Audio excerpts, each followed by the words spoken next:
बिस्मिल्लाहिर्रहमानिर्रहीम, अस्सलाम वालेकुम नाजरीन। आप देख रहे हैं programme live with Asif Malik. नाचीज़ खाकसार आज के प्रोग्राम के साथ आपकी खिदमत में हाजिर। नाजरीन, कल भी इस मौजू पर हमने बात की थी। कल जिस पस मंज़र में हमने इस पूरे मौजू को देखा था, चौधरी निसार, ये जो निसार साहब की पूरी ऑडियो लीक्स थी, इस हवाले से कानूनी कार्रवाई क्या हो सकती है, क्या पेचीदगियाँ हो सकती हैं। मौजूद जज साहब हमारे साथ मौजूद थे। कल इसको हमने कानूनी पस मंज़र में देखा और उस नुक्ता नज़र से उस पर बात करने की कोशिश की। आज उसका थोड़ा सा सियासी पहलू जो है वो देखने की कोशिश करेंगे, बिकॉज फवाद चौधरी साहब ने कुछ और भी गुफ्तगू फरमाई है, कुछ वीडियोस का जिक्र किया है और टारगेट किया ऑफ कोर्स PMLN को। तो उस हवाले से हमारी दोनों पाकिस्तान की बड़ी जमातें, पाकिस्तान तहरीक इंसाफ, पाकिस्तान मुस्लिम लीग नून के जो रहनुमा हमें ज्वाइन करेंगे, उनसे हम बात करेंगे। के साथ साथ तजियाकार नदीम रजा साहब भी हमें ज्वाइन करेंगे, उनसे भी इस हवाले से बात होगी।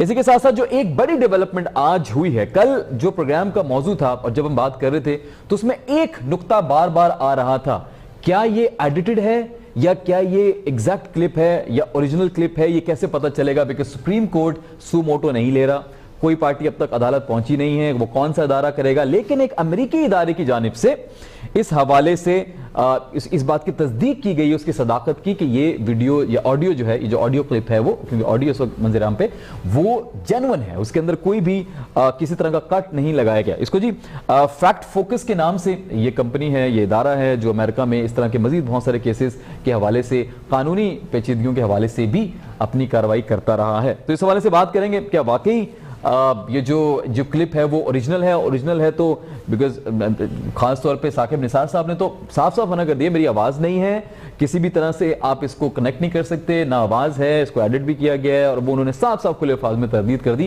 कहना जी ये बिल्कुल है ही नहीं मेरा। सो अब देखना है जी कि ये फर्दर कहां तक जा सकता है, पॉलिटिकल पार्टीज इसको कहां तक लेकर जा सकती हैं। कानूनी पस मंजर हमने कल इस पर बात कर ली है, अब ये नई डेवलपमेंट के हवाले से आज हम कोशिश करेंगे साथ साथ गुफ्तगू फरमाएं। मुझे सबसे पहले ज्वाइन किया है पाकिस्तान तहरीक इंसाफ के central spokesperson Ahmad Jawad साहब ने, उनको वेलकम करूंगा। सर अस्सलाम वालेकुम। अहमद भाई बहुत शुक्रिया, आपने ज्वाइन किया, बड़े अरसे के बाद आपसे बात हो रही है। Personally we were missing you because the way you explain things PTI के हवाले से, of course you have this credibility जो आप बताते। अब सर आगाज करते हैं। टॉपिक जो आज है बड़ा खतरनाक और बहुत बड़ा टॉपिक है, बड़ा नाजुक सा एक टॉपिक है। बहुत ही पाकिस्तान का जो आला तरीन इदारा है उसके हवाले से इसके अंदर जो है वो कुछ आपको पता चीज़ें लीक हुई हैं या लीक की गई हैं, वो तो खैर अल्लाह जानता है, लेकिन क्या वो सही हैं, क्या वो गलत हैं? अब वो एक इदारा आ गया, वो कह रहा है जी ये तो बिल्कुल सच्ची खबर है और इसमें कहा गया है कि नवाज शरीफ साहब को और मरियम को सजा देनी है, उनको नहीं। इस पूरे पर जरा पहले इस पूरे मामले के ऊपर आप अपना जरा बता देना, तज्जिया क्या है, उसके बाद फिर मेरे कुछ सवाल हैं आपसे। जी आसिफ, देखें बात ये है कि सबसे पहले तो हमें इसका एक सियासी पस मंजर भी देखना होगा। ठीक है। सियासी पस मंजर क्या है कि एक काफी अरसे से एक परसेप्शन बेसिकली कोशिश की जा रही है क्रिएट करने की, जिसके तहत PMLN के लीडर चेयरमैन जो है मियां नवाज शरीफ की जो डिसीजन है उनको जो कन्विक्ट किया गया था उसको डाउटफुल बनाना, उसकी क्रेडिबिलिटी के ऊपर क्वेश्चन उठाना। तो ये तो एक सियासी खेल है जो कि काफी अरसे से हम देख रहे हैं, इसके मुख्तलिफ किस्तें इसकी आ चुकी हुई हैं। अब हम आ जाते हैं इस चीज के ऊपर कि कोई भी मुल्क उसकी अदलिया, उसकी पार्लियामेंट, उसकी मिलिट्री, ये तमाम इदारे जो हैं वो उसके सतून होते हैं और इन अदारों पे ही एक मुल्क खड़ा होता है। अगर इन अदारों के बारे में शकूक व शुबहात पैदा हो जाएं तो जाहिर है कि सतून हिलते हैं, फिर वो मुल्क के लिए, सलामती के लिए कोई अच्छी बात नहीं है। तो अवाम के या कौम के जहन में शकूक व शुबहात का पैदा होना या उसकी कोशिश करना, दोनों चीजें बड़ी खतरनाक है। ठीक है। अब सवाल ये है कि क्या हम इन शकूक व शुबहात को दूर कर सकते हैं कि नहीं कर सकते, किसकी जिम्मेदारी है और इसके ऊपर क्या एक्शंस होने चाहिए। तो मैं ये समझता हूँ कि शकूक व शुबहात जरूर दूर करने चाहिए, कौम को इस कंफ्यूजन से जरूर निकालना चाहिए जो कि एक ऑडियो और वीडियो इस किस्म के जो टेप आनी शुरू हुई हैं और जिससे कि पूरा मुल्क की सियासी सूरत हाल में हलचल मच जाती है, अवाम के दिल में शक व शुबहात पैदा होते हैं। चीफ जस्टिस सुप्रीम कोर्ट को का उसको आके कहना पड़ता है कि हमारे ऊपर कोई दबाव नहीं है, ये कोई अच्छी सूरत हाल नहीं होती। बिल्कुल सही। हाँ।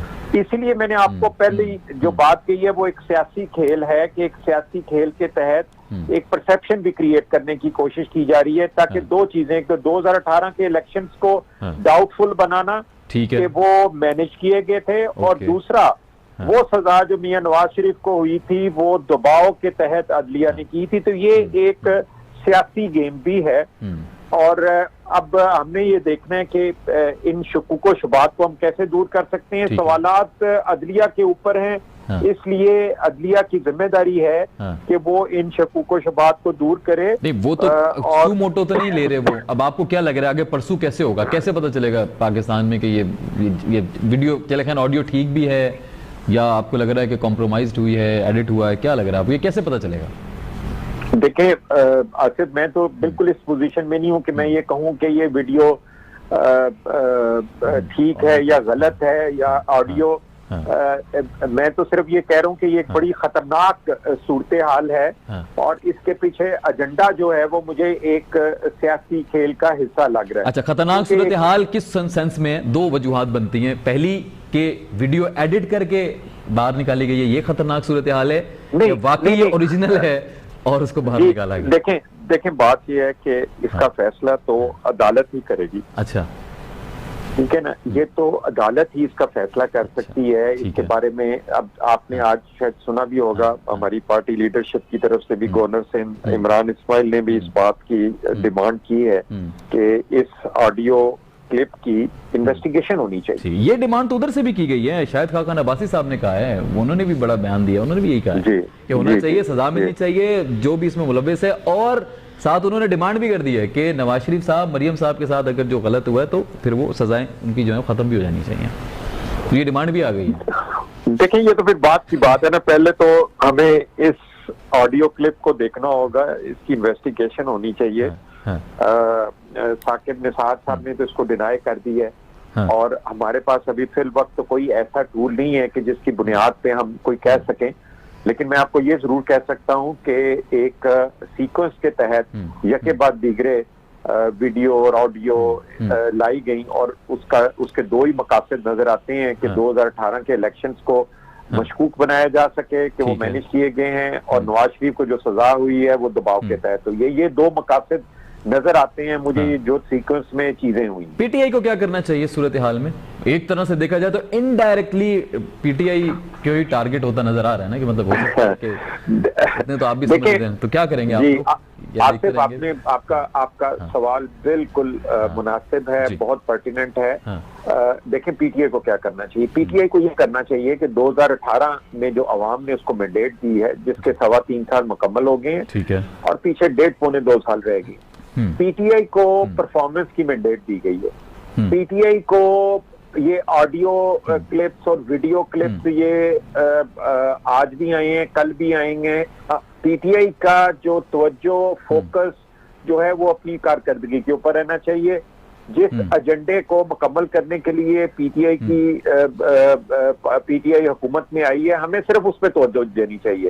हमें, हमारे लिए ये डिस्ट्रैक्शन है कि अगर हम अपने असल एजेंडे से हट के इन चीजों में पड़ जाएं, ये तो अपोजिशन की तरफ से डिस्ट्रैक्शन है। और हमारा सारा जो दारोमदार है वो अपनी परफॉर्मेंस पे रहना चाहिए। और बल्दियाती इलेक्शंस आगे आ रही हैं, हमने वो पंजाब में बल्दियाती इलेक्शन कराने हैं, केपी में कराने हैं, इस्लामाबाद के बल्दियाती इलेक्शन का ऑर्डिनेंस जो है वो आज उसके बारे में फैसला हुआ है कैबिनेट के अंदर। बिल्कुल। और जो बड़े बड़े प्रोजेक्ट्स हैं, 3500 किलोमीटर रोड है जिसके टेंडर जो हो चुके हैं, तकरीबन 60-70% मुकम्मल हो गई हैं। हमने ये प्रोजेक्ट्स, जो बड़े बड़े प्रोजेक्ट्स हैं और जो परफॉर्मेंस है, महंगाई को कम करना है, हमने एनर्जी की सूरत हाल को बेहतर करना है, गैस की सूरत हाल को बेहतर करना है। ये हमारा हमें ये करना चाहिए, हमारा तो जो इसी पे रहना चाहिए। हमें इस डिस्ट्रैक्शन सर वो फिर मैं चले ठीक है, आपकी बात बिल्कुल मैं एग्री करता हूँ, बिल्कुल मैं तय दिल से। लेकिन एक थोड़ा सा दूसरा पर्सपेक्टिव ये भी है कि जो इमरान खान साहब को इस पर टारगेट भी किया जाता है कुछ हलकों की तरफ से, कि वो परफॉर्मेंस की तमाम चीजें छोड़कर उनका फोकस वही है, मैं एनआरओ नहीं दूंगा, मैं किसी को नहीं छोड़ूंगा, मैं सारा पैसा निकालूंगा, पैसा दे दें बच जाए, उनका फोकस तो वही है इमरान खान साहब का।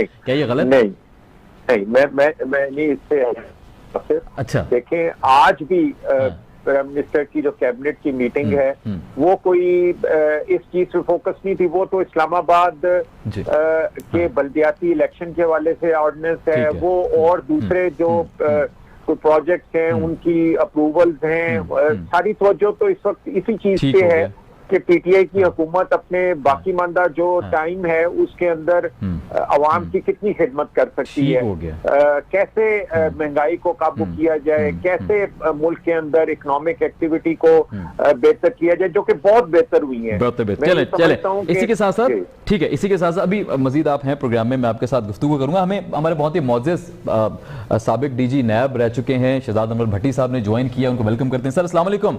जी वालेकुम अस्सलाम। बहुत शुक्रिया। आज बहुत इंपॉर्टेंट खबर आई है नैब के हवाले से, कुछ आदाद शुमार आए थे, उस पर हमने सोचा बात करें। अहमद जवाद साहब हमारे साथ हैं, पीटीआई के सेंट्रल स्पोक्स पर्सन हैं, वो भी गुफ्तगू फरमा रहे थे। मजीद भी गेस्ट हमें आगे ज्वाइन करेंगे, लेकिन आपसे मुतालिक ये जो खबर है मैंने सोचा कि इस पर आपके रिव्यूज लाजमी लूँ।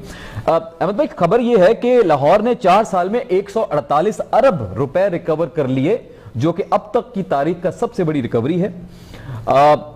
अच्छा जी, उसके बाद तारीख के मुताबिक लाहौर ने जो है वो रिकवरी शहजाद सलीम साहब के दौर में जो है वो सबसे ज्यादा की।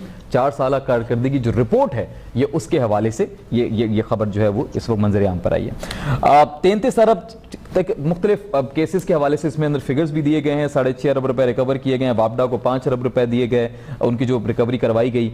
LDA को इस हवाले से किया गया। 1 अरब रुपए जो है वो पंजाब को ऑपरेटिव जो बैंक है उसके हवाले से भी उनको रिकवर करवाए गए, और मुख्तलिफ मुकदमात में भी तकरीबन 1 अरब 72 करोड़ रुपए रिकवर करवाए गए। तो अच्छा स्टेप है। अब मुझे नहीं पता कि इसका क्रेडिट किसको जाता है, ऑफ कोर्स नैब को जाता है, हुकूमत को जाता है, उस वक्त की हुकूमत को जाता है, whatever, but yes it's a very good step I think. तो मैं पहले शहजाद अनवर भट्टी साहब से इस पर गुफ्तगू फरमाऊंगा।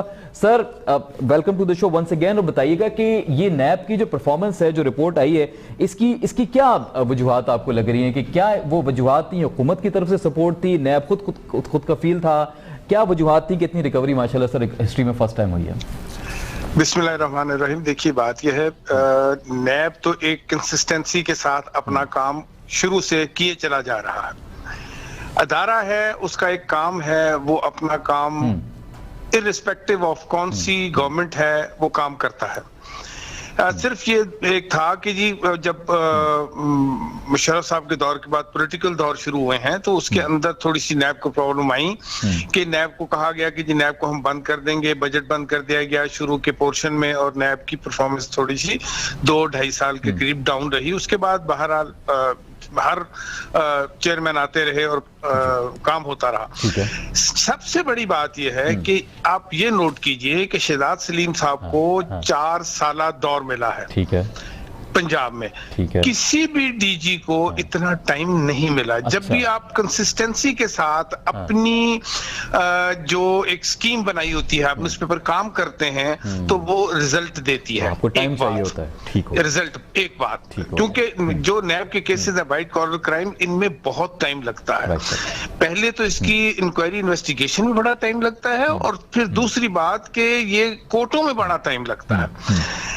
अब अगली बात ये आप ज़हन में रखिएगा कि बहुत सारे डाउट आजकल आप देखते हैं कि मीडिया पे भी आते हैं कि नैब की रिकवरी इतनी है तो किधर है? किधर? ये सवाल तो मैंने अभी करना था अहमद जवाद साहब से, चले आप पहले बता दें। मैं पहले बताता हूँ आपको कि जी देखिए, नैब रिकवर करती है, सिर्फ फेडरल गवर्नमेंट के पैसे रिकवर नहीं करती। ठीक है। वो प्रोविंशियल गवर्नमेंट के पैसे भी, मुख्तलिफ इदारों के पैसे, और सबसे ज्यादा पब्लिक एट लार्ज के पैसे रिकवर करती है। अच्छा।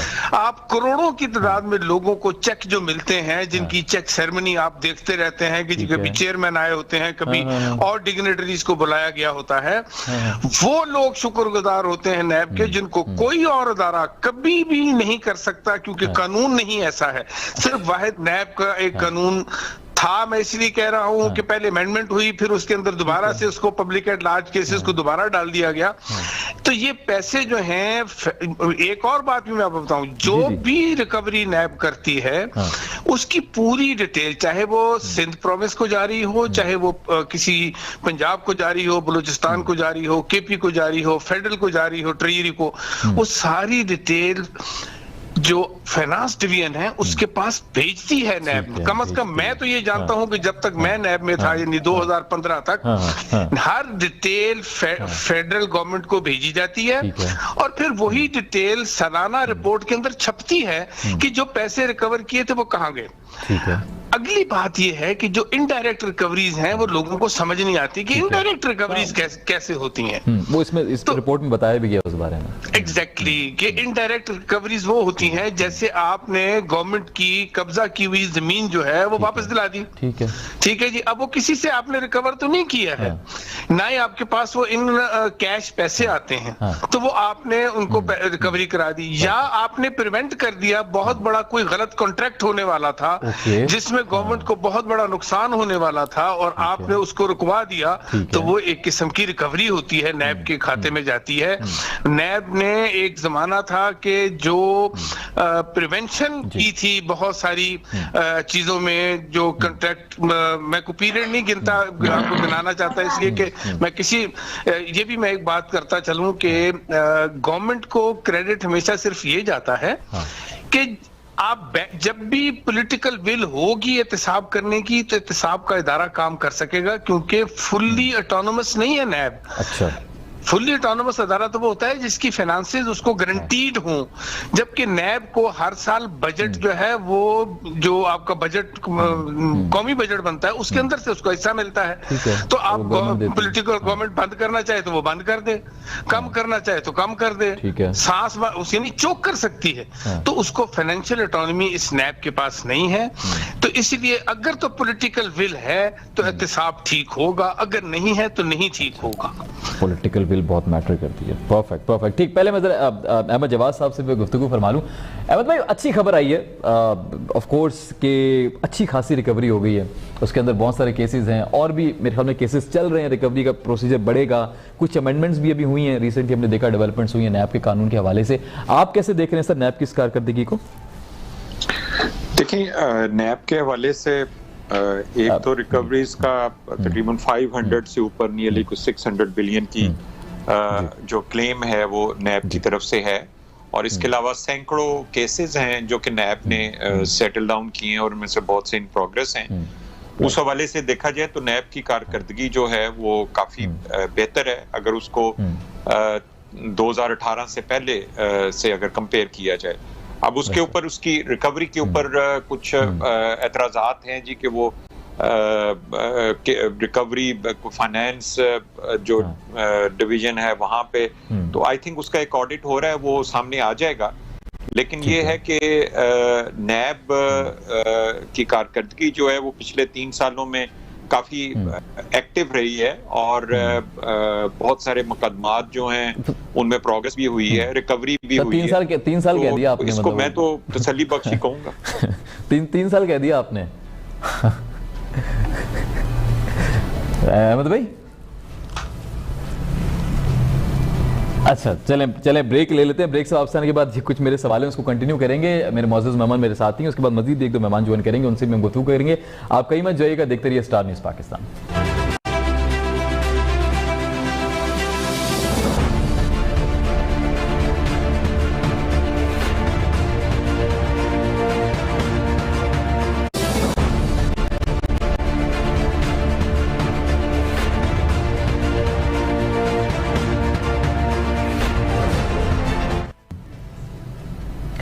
जी नाजरीन, वेलकम बैक। लौट कर वापस आ चुके हैं। मेरे मौजूद मेहमान मेरे साथ मौजूद हैं। आज प्रोग्राम में जिस मौजू की इस वक्त बात चल रही है वो नैब की कारकर्दगी के हवाले से जो रिपोर्ट शाया हुई है पिछली 4 साल के दौरान, आप कह लीजिए, उस हवाले से कहा गया जी कि काफ़ी रिकवरी हुई है और ख़ासतौर पर उसमें नैब लाहौर का जो है वो ज़्यादा पार्ट है। नैब लाहौर के बारे में फैक्ट्स एंड फिगर्स हमारे साथ शेयर किए गए। हमारे बहुत ही मौजूद मेहमान अहमद जवाद साहब हमारे साथ मौजूद हैं, सेंट्रल स्पोक्स पर्सन PTI से, उनको वेलकम बैक कहूँगा। शहजाद उमर भट्टी साहब एक्स DG नैब हमारे साथ मौजूद हैं, उनको भी प्रोग्राम में वेलकम कहूँगा। अहमद भाई, आपसे जाते जाते आपने मेरा एक छोटा सा वो था, आपने कहा 3 साल में कारकर्दगी बहुत अच्छी रही। ये जरा एक्सप्लेन करें, 3 साल में नैब की क्या मतलब है? क्योंकि जो नैब ने जो अपने स्टेटिस्टिक्स रिलीज किए हैं उसमें पिछले कोई 2018 से पहले तकरीबन 16 साल में तकरीबन कोई 170 अरब की रिकवरी है, और उसके मुकाबले में पिछले 3 सालों में तकरीबन नियरली को 600 बिलियन की रिकवरी है। तो उस तनाजर से मैंने नैब की कारकर्दगी को पिछले 3 साल में बेहतर कहा है। ठीक है, रिटायर्ड जस्टिस जावेद इकबाल साहब जो कि ऑफ कोर्स नैब के चेयरमैन भी, और उनका मैं एक पुराना वो पढ़ रहा था, मई में उन्होंने इस बात पे कहा भी था कि नैब की कारकर्दगी हमेशा से अच्छी रही है, तो उसकी कारकर्दगी पे कभी भी मेरे ख्याल में, लेकिन इस वक्त मैं क्लियर कर देता हूँ, बात ये हो रही है कि रिकवरी के हिसाब से इन सालों में रिकवरी के फिगर जो है वो ज्यादा हिट हुए हैं, जो क्लियर बात है। अब शहजाद मनोहर भट्टी साहब, सर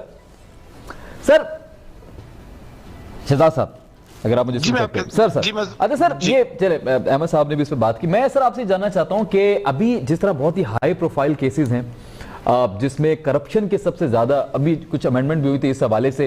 अच्छा, मैम ने भी ज्वाइन कर लिया, मैम को भी वेलकम करूंगा। मैम अस्सलाम वालेकुम। तारा औरंगजेब साहब, मैम PMLN से पाकिस्तान मुस्लिम लीग नून की MNA हमें ज्वाइन कर चुकी हैं, तारा साहिबा, उनकी तरफ भी मैं बढ़ूंगा। अच्छा शहजाद साहब, आपसे मेरा सवाल है पहले, फिर मैम की तरफ बढ़ूंगा।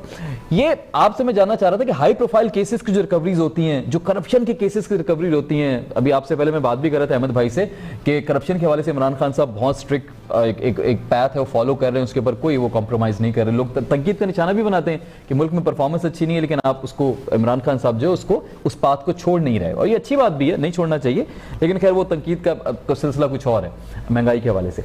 अभी सर आप ये बताइएगा जो हाई प्रोफाइल केसेस की, करप्शन केसेस की जो रिकवरीज होती हैं, उसका क्या सिस्टम होता है? वो क्या कौमी खजाने में जाती हैं? उसका कोई निसाब होता होगा? वो थोड़ा सा सर क्लियर कीजिएगा।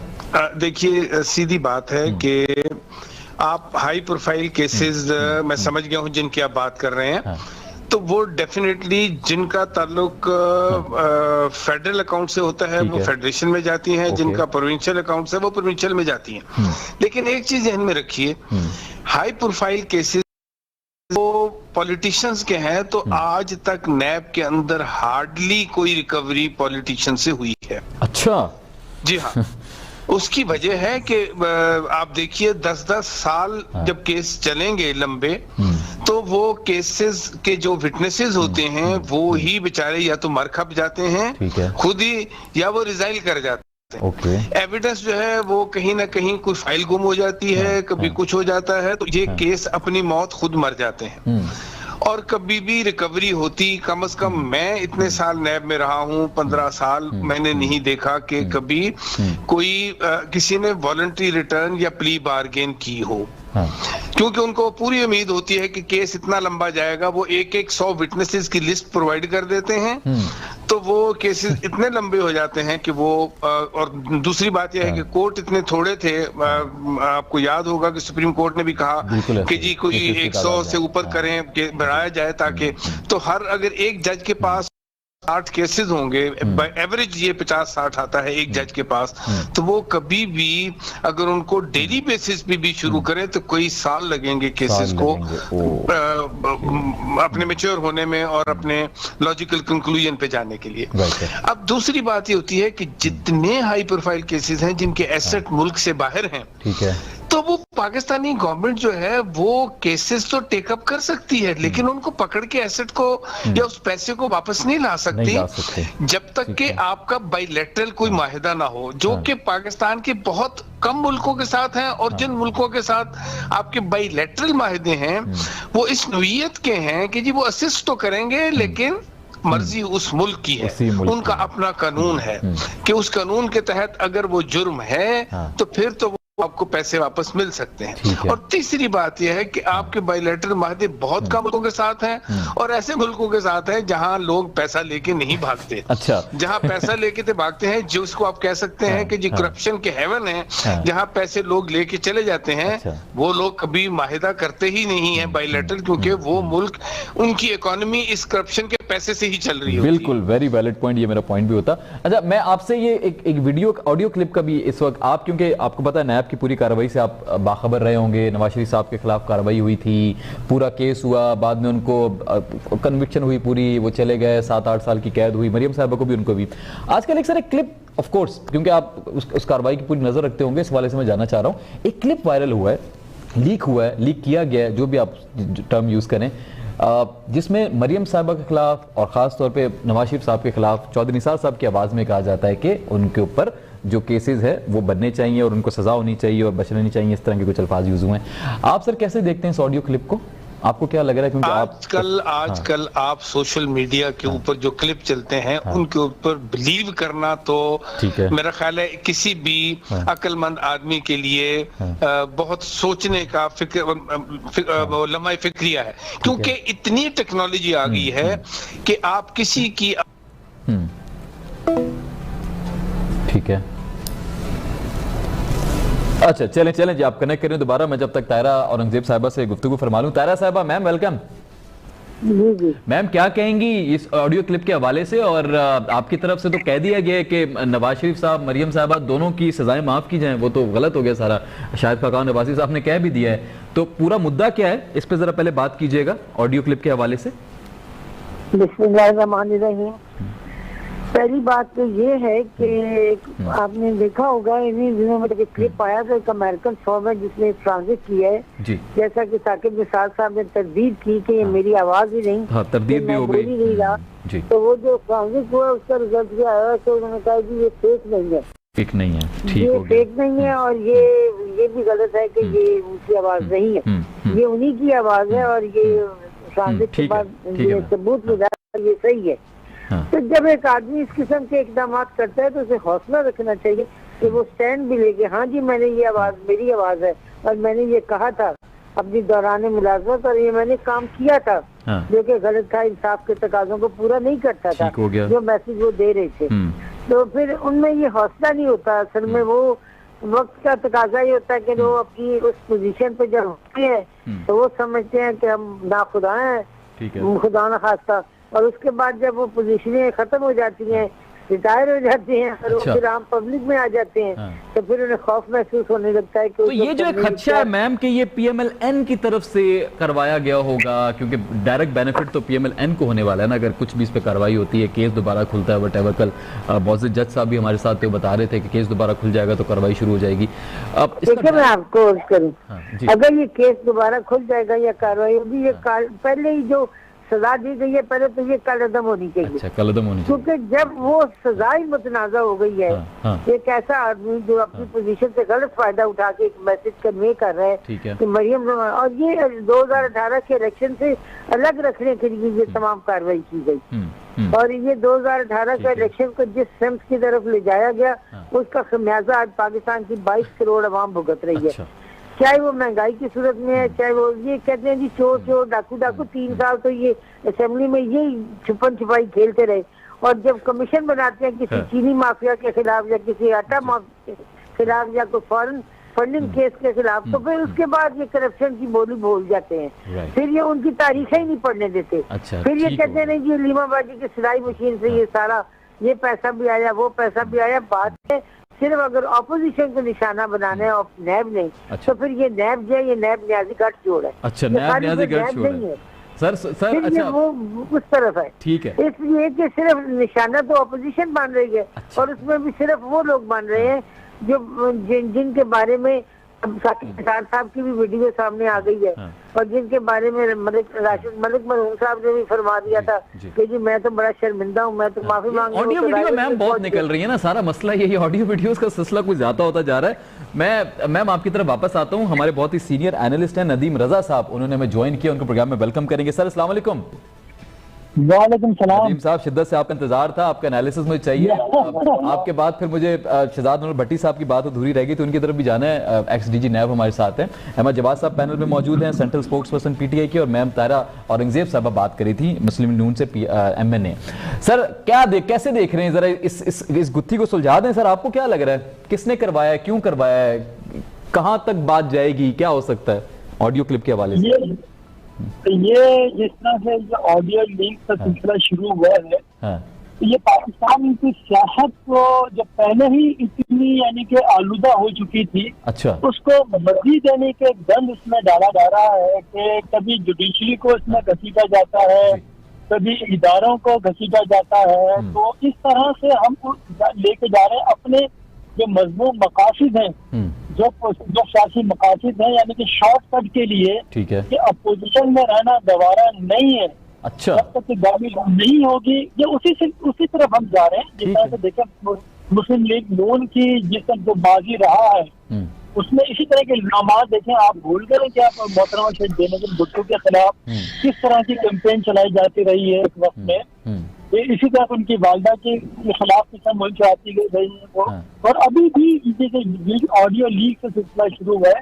ये भी देखें आप, क्योंकि वो निसार था वो खुद भी इसकी तरदीद भी करते हैं, लेकिन हम कुछ उसमें जुमले वो जरूर है जो मुख्तलिफ यानी कि एडिट करके उस ऑडियो को सुनाया जा रहा है। आपको भी लग रहा है एडिट है या ये वो जो अमेरिकन कंपनी कह रही है कि ये तो ठीक है, अभी ये नहीं पता उसकी क्रेडिबिलिटी क्या है अमेरिकन कंपनी की, तो कुछ दिनों में पता चलेगा, लेकिन कहा जा रहा है कि उनको लग रहा है कि ऑडियो ठीक है उनकी तरफ से, हमारी तरफ से चेक ये सारी सूरत इसी तरह से जारी सारी रहेगी। अच्छा, बात ये है ना, ठीक है, कि जो इल्जामात की जो सियासत चल रही है, और ऑब्वियस सी बात है ना, इसकी बेनिफिशियरी कौन है हमें वो भी देखना होगा। बेनिफिशियरी तो अपोजिशन है, ठीक है, जो केसेस कन्विक्ट हुए, तो इसीलिए वो कर रहे हैं। जो तहरीक इंसाफ है वो उसके हक में ये नहीं जाता, वो उसकी मुखालफत करे, लेकिन इसको देखना भी होगा। तो फ्रांसिक की बात हुई थी कि फ्रांसिक में कराया गया, ये जेनवन ने पहले अब तक पाकिस्तान में तो नहीं करवाया गया, फ्रांसिक तो अमेरिकन कंपनी की तरफ से, लेकिन वही बात है ना कि फ्रांसिक वहां करवाया गया तो भाई ये जेनवन है, तो ये इसको रिलीज करने वाला कौन है, करने वाला कौन है, बेनिफिशियरी कौन है। तो हर चीज आपके सामने बिल्कुल ट्रांसपेरेंट हो जाती है कि कौन इसका बेनिफिशियरी होगा। तो बहरहाल बात में वही कर रहा था कि बदकिस्मती से सियासत को गाली बनाया जा रहा है, और ये सियासत जब तक अपोजिशन में होते हैं उस वक्त अवाम की बात करते हैं, लेकिन अनफॉर्चुनेटली हमारे यहाँ वो भी नहीं हो रहा। आप ये देखें मुस्तकिल जिस तरह से जब ये ज्वाइंट सेशन हुआ उससे पहले की जो बातें हो रही थी, गवर्नमेंट अब गई थे जब गई, इसका कुछ पता नहीं चल रहा। शुरू में सेनेट के बाद ही हुआ है सारा ये नया सिलसिला, सेनेट के सेशन के बाद इत्तेफाक है, जब इत्तेफाकात में बड़ी बरकत हुआ करती है तो ये अच्छा उन्हीं बरकतों को फैज़याबी के लिए लोग अब कोशिश करें, दो क्या फैज़याब नहीं हो सकते, ना इनको किया जा सकता फैज़याब, लेकिन उसके बावजूद उसकी जस्तजू में लगे हुए। हमें ये आवाम को भी देखना होगा, ये जितनी महंगाई चल रही थी, आप ये देखिए किसी सियासतदान को अपोजिशन जमात है, मैं थोड़ा सा आपको दूसरी तरफ लेके जा रहा हूँ, दूसरा रुख दिखा रहा हूँ, क्योंकि अभी तो सिर्फ पॉलिटिकली बातें हो रही है ना कि ये इसका फर्जिक हुआ नहीं हुआ, आप ये देखें कि इस मुल्क के अंदर महंगाई का जो तूफान आया, जो अपोजिशन में थोड़ी सी बात तो थी, लेकिन क्या इन्होंने अपनी एपीसी के ऊपर कराई? आपने अपनी जो अपनी जमातों का जो मजमूआ है उसका तो आपने आज बात बुला लिया कि हिकमत में क्या करना है, लॉन्ग मार्च करना है, उसके बाद इस्तीफे देने हैं या नहीं करना, ये आपको याद है, ये आपको याद है, लेकिन वो याद नहीं है जो मुल्क के 22 करोड़ अवाम में महंगाई की चक्की में पिस रहे हैं, उनके मुताबिक कोई स्टेटमेंट नहीं आया। चीनी महंगी हुई उसका भी पता नहीं चला, इनको पेट्रोल महंगा हो गया उसका भी पता नहीं चला। हाँ, वो मेरा मकसद ये है कि जिस तरह से ये शोषण और ये शुरुआत छोड़ी जाती है वो देखना चाहिए हमें कि वो अवाम कहाँ चले गए। अवाम उसी तरह से अपने पिंजरे में, महंगाई के पिंजरे में कैद किए हुए, ये अपनी सियासत करे, कोई इस्तीफे देने की बात करे, जो इस्तीफे देने की बात करे उनका मैंडेट है नहीं, पार्लियामेंट में है नहीं, वो इसलिए चाह रहे हैं कि फौरी तौर पे इस्तीफे दिए जाए और नून लीग पीपल्स पार्टी चाहते हैं उनको टाइम दिया जाए, इनको जितना मजीद गंदा किया जा सकता है वो किया जाए। अगर गवर्नमेंट में वो आते हैं तो कौन इस गन को साफ करेगा, इसके लिए कोई तैयार नहीं है। तो बाहर आवाम को इस जानिब सोचना पड़ेगा, इस जानिब देखना पड़ेगा, ये उनके साथ जो खिलवाड़ इसका अगेन इसका बेनिफिशियरी कौन है, बेनिफिशियरीज कौन है? चले इसके ऊपर सर आपके मेरे बड़े इंपॉर्टेंट सवाल बनता है आपकी गुफ्तगू के बाद जनाब साबिक डीजी नैब साहब से, शहजाद साहब से। सर आप सुन रहे हैं? जी बिल्कुल सुन रहा हूं। अच्छा सर, बड़ा इंपॉर्टेंट सवाल है। अभी देखें, ये मैं अभी मैम से भी यही बात कर रहा था कि ये ऑडियो वीडियो लीक होने का ये सिलसिला कुछ बढ़ गया है, मतलब ये ट्रेंड बन गया ना थोड़ा सा कुछ माजी में। अब ये नैब के केसेस के हवाले से भी चीजें निकल कर आ जाती हैं, सुप्रीम कोर्ट के हवाले से निकलने लग गई हैं, और पॉलिटिकल तो पहले निकलती रहती थी, इलेक्शन के हवाले से भी। सर नैब इस हवाले से क्या कर सकता है, प्लस इन ऑडियोज और वीडियोज की क्या क्रेडिबिलिटी क्या होती है और ये किस हद तक डैमेज कर सकती हैं? देखिए, जहां तक लीक्स का बात है तो वो तो ज़हन में रखिए कि आज ये सोशल मीडिया का दौर है, ठीक है, और सोशल मीडिया में हर शख्स अपना किरदार अदा कर सकता है और वो कर रहा है, ठीक है। डबिंग हो जाती है, ऐसी ऐसी टेक्नोलॉजीज हैं, पूरी फोटोशॉप अवेलेबल है लोगों के पास, और वो कुछ का कुछ बन सकता है। लिहाजा ये उन इन्वेस्टिगेशन एजेंसीज का काम है जिनके पास ये कानून है कि वो परख सकें, और जिनके पास ये टेक्नोलॉजी है कि वो परख सकें कि ये फेक है या ओरिजिनल है। ठीक हो गया। मैं एक बात जहन में रखिएगा कि मैडम ने एक बात की थी कि जी नैब जो है वो ऑपोजिशन के ही अगेंस्ट बनी। वो आजकल एक क्वेश्चन मार्क लगा हुआ है ना सर, कुछ केसेस हुकूमत के उस पर भी कुछ कार्रवाई होती नजर नहीं आ रही। मैं एक चीज आपको बावर कराना चाहता हूँ, पाकिस्तान के अंदर माशरा ऐसा है कि हमारे यहाँ विटनेसेस को प्रोटेक्शन है नहीं। और बेशक कानून पिछले दिनों पास हुआ था, लेकिन विटनेसेस डेफिनेटली उनको डर होता है और इतना किरदार नहीं है हमारे यहाँ कि वो एग्जिस्टिंग गवर्नमेंट के खिलाफ कोई बोल सके। तो हमेशा ना ही एविडेंस जो है वो निकलती है, ना ही कोई मदद करता है एविडेंस नैब को प्रोवाइड करने के लिए, ना ही इदारों में बाकियों में इतनी हिम्मत होती है कि वो एग्जिस्टिंग गवर्नमेंट के खिलाफ किसी इन्वेस्टिगेशन एजेंसी को कोई एविडेंस प्रोवाइड करे।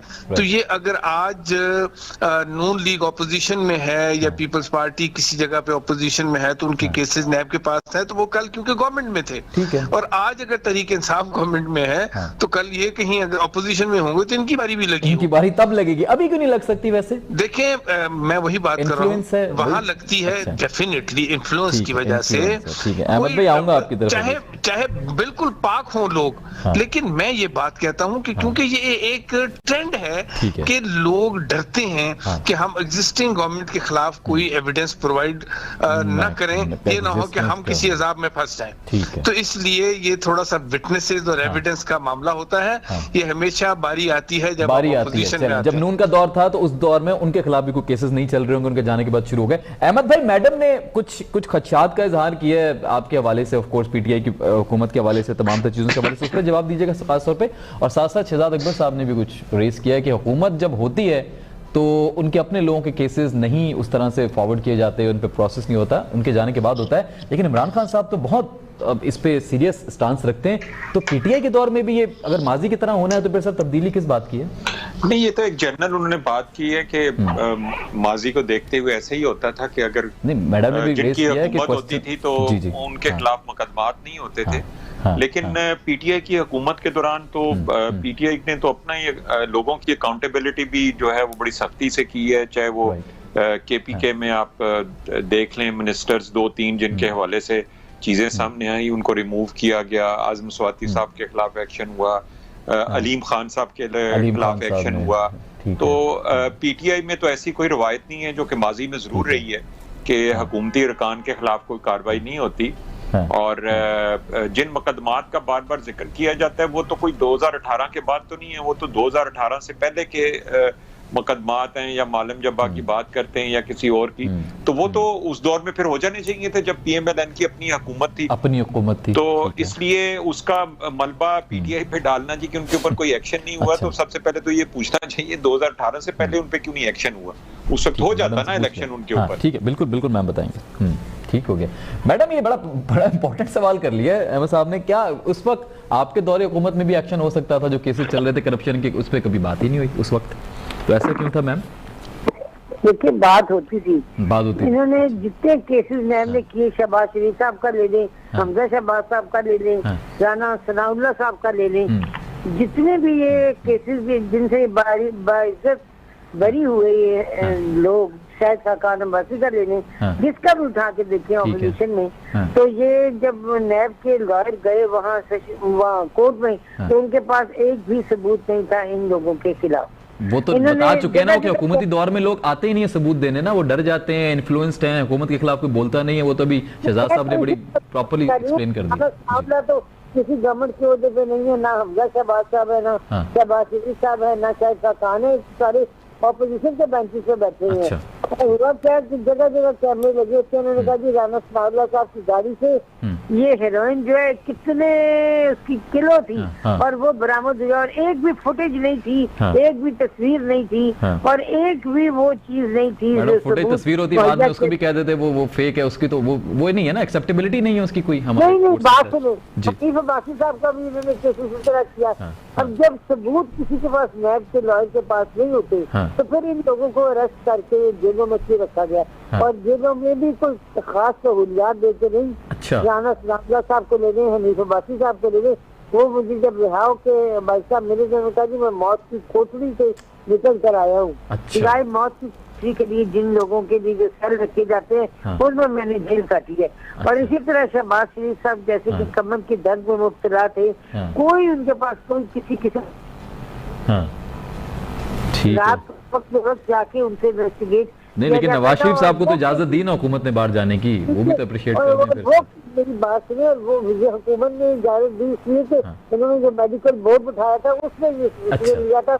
पंजाब की वजीर स्टेट जो थी जनाब, वो जो पीटीआई की मिनिस्टर हैं जी, तो यास्मीन राशिद साहब, जी यास्मीन राशिद साहबा की बात कर रहे हैं जी। उन्होंने कहा था जी कि मियां साहब को बाहर भेजा जाना चाहिए, इसलिए कि इनकी बीमारी की तशखीस हो चुकी है, यहाँ पे इलाज ठीक हो गया, ठीक हो गया। मैम इस पे इंशाल्लाह दोबारा आगे गुफ्तगू करेंगे। मुझे जाते जाते बस लास्ट मिनट है सर मेरे पास। नदीम भाई, आपने ऑफ कोर्स आज लेट ज्वाइन किया, मैं चाहूंगा कि आप इस पूरी बात को कंक्लूड करें। केसेस के हवाले से एक बहुत इंपॉर्टेंट बात की है शहजाद अकबर साहब ने कि जिसकी हुकूमत होती है उस दौर में केसेस चलते नहीं है, और अगर चल भी जाएं तो कोई एविडेंस नहीं मिलता क्योंकि लोग बात ही नहीं करना चाहते, इन्फ्लुएंस्ड हो जाती है पूरी कार्रवाई।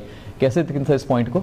नहीं, बिल्कुल बजा उन्होंने फरमाया है। तो बात ये आ जाती है जिससे हलफ लेते हैं अराकी में असेंबली जी, और बिलखुसूस वज़ीर आज़म पाकिस्तान, तो वो क्या है, वो हलफ किस चीज का लेते हैं? हलफ ठीक है, हलफ किस चीज का लेते हैं? बयानदारी से ईमान काम करने का है ना, और सादिक अमीन, ठीक है। तो वो किधर सादिक अमीन, उसके तो अगेंस्ट यानी जो उलट ये काम कर रहे हैं, सबूत नहीं फराहम किए जाते, गवाह नहीं सामने आते, तो जो हमारे निजाम के मुंह के ऊपर तमाचा है, जो हमारा इतना पेचीदा निजाम हो चुका है कि उसमें किसी सांस लेने की जरूरत कोई नहीं कर सकता। अगर गरीब आदमी है, अगर कमजोर है, उसके ऊपर कानून का इखलाफ होता है, और जो मजबूत है, जो ताकतवर है, जो हुक्मरान है, उसके ऊपर नहीं होता है। ये इसको इस तरह जानिब देखना होगा। दूसरी बात ये, मेरा नवाज शरीफ की बात की है कि उनको भेजा गया बाहर की जमीन में भेजा है, या फिर राष्ट्रीय के मिनिस्टर हैं और दीगर जो इदारे हैं जो हुकूमत के, उन्होंने भेजा था, वो तो भेजा था नवाज शरीफ साहब को, तो जी जी जी जी है ना। तो बात है, उसके बाद फिर तनकीद की जाती है कि चले गए, जालसाजी की, धोखाधड़ी की, तो साइन करने वाले आप, भेजने वाले आप, हमारा ये प्रोग्राम मयार हो सकता है उन्होंने तो गुड फेथ में भेजा ना कि वापस आएंगे, वो वापस नहीं आए, तो मेरे ख्याल में वो तनकीद का सिलसिला शुरू हो गया। चलें, ठीक हो गया। चलें सर, हेडलाइंस की तरफ हमें बढ़ना है। नदीम साहब बहुत शुक्रिया, आपने ज्वाइन किया। तारिफ औरंगजेब साहब बहुत शुक्रिया, अहमद जवाद साहब आपका बहुत शुक्रिया, जनाब शहजाद साहब बहुत शुक्रिया। बड़ा एक मौजूद पैनल आज रहा, उन्होंने गुफ्तगू फरमाई और ओवरऑल कोशिश की कि इस मामले को सुलझाने की कोशिश कर सकें किसी एक पॉइंट पे। लेकिन लेट्स सी अब ऑडियो क्लिप का जो क्रेडिबिलिटी है वो क्या साबित होती है, कौन सा इदारा एक्शन लेता है, हुकूमत कोर्ट में जाती है या अपोजिशन कोर्ट में जाती है। बयानात आ रहे हैं लेकिन अभी तक कोई अमली कार्रवाई होती नजर नहीं आ रही। सो लेट्स सी, जैसे कि डेवलपमेंट के साथ साथ फॉलो करते रहेंगे आपका, ऑफकोर्स देखते रहिए स्टार न्यूज़, और कल इंशाल्लाह आपसे होगी मुलाकात रात 10 बजे। आसिफ मलिक को इजाजत दीजिए। फी अमानिल्लाह, पाकिस्तान जिंदाबाद।